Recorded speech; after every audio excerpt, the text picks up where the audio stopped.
इस वर्ष भी जबलपुर में एक ऐतिहासिक गदा यात्रा होती है और पहली बार इस गदा यात्रा में आने का मुझे सौभाग्य मिला है और बहुत ही सुंदर गदा यात्रा निकालते हैं और हर हिंदू के मन में देश धर्म समाज के प्रति एक जागरूकता लाने का प्रयत्न सेवा परिषद कर रहा है।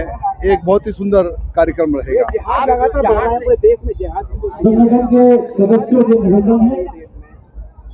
देखिए, जब तक ये जिहादी सोच वाले भारत में रहेंगे ना, जिहाद खत्म होने वाला नहीं है। 5 राज्यों में चुनाव है, कैसे देखते हैं आप? आपके ओवैसी साहब बंगाल में हार ठोक रहे हैं। ओवैसी साहब तो धंधा करने गए, वो चुनाव लड़ने नहीं गए, क्योंकि जहाँ जहाँ पर चुनाव होता है ओवैसी साहब जाकर वहाँ पर धंधा करते हैं, ऑपोजिशन पार्टी को ब्लैकमेल करते हैं कि भाई मैं तेरा वोट काटूंगा, मुझे इतने 100 करोड़ दे दे, इतने 1000 करोड़ दे दे। ये ओवैसी यानी छोटे ओवैसी और बड़े ओवैसी का एक बहुत बड़ा धंधा है। सचमुच में अगर मुसलमानों का कोई बहुत बड़ा दुश्मन है तो वो ओवैसी है, बीजेपी नहीं है।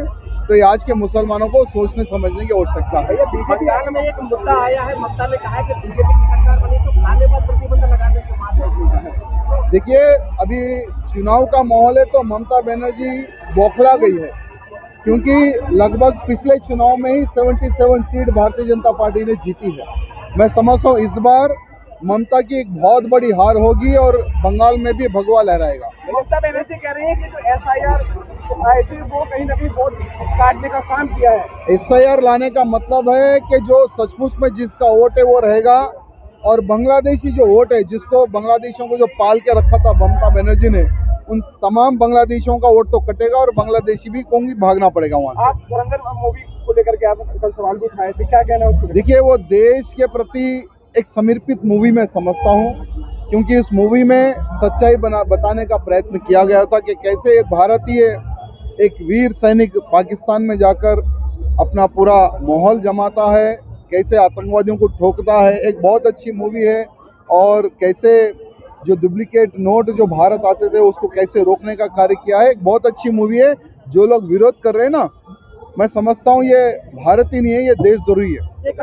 मुसलमान जहाँ पर मुस्लिम वोटर मिल जाता है, मुस्लिम कैंडिडेट वहाँ शिफ्ट हो जाता है, जब तक नहीं मिलता तो दूसरे को देता रहता है। कैसे देख रहे हैं? रंजन चौधरी मुसलमान कैंडिडेट नहीं है, वहाँ पर इनका वोट कांग्रेस को जाता है, क्योंकि कांग्रेस का राहुल गांधी डंके की चोट पे कहता है कि कांग्रेस पार्टी मुसलमानों की पार्टी है।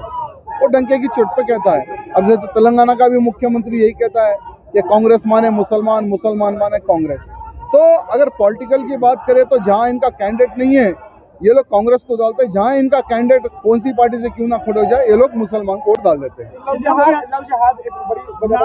एक बहुत बड़ी नासुर बना हुआ है। देखिए, मध्य प्रदेश की धरती है, शिवराज सिंह चौहान जी ने लव जिहाद के प्रति कानून भी बनाया है, लेकिन सख्ती से कानून पालन नहीं होने के कारण हमारी बहन बेटियों को लव जिहाद का शिकार किया जा रहा है। ये बहुत ही दुर्भाग्य की बात है। सरकार से मंदिर मुक्तिकरण के लिए कोई आंदोलन चलाएंगे क्या?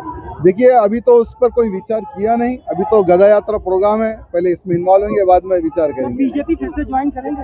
देखिए, बीजेपी पार्टी मेरी थी, है और आगे रहेगी, क्योंकि हम पहले एक भगवादारी है, एक हिंदूवादी है, और भगवादारी कोई सरकार है भी नहीं, कोई पार्टी है भी नहीं।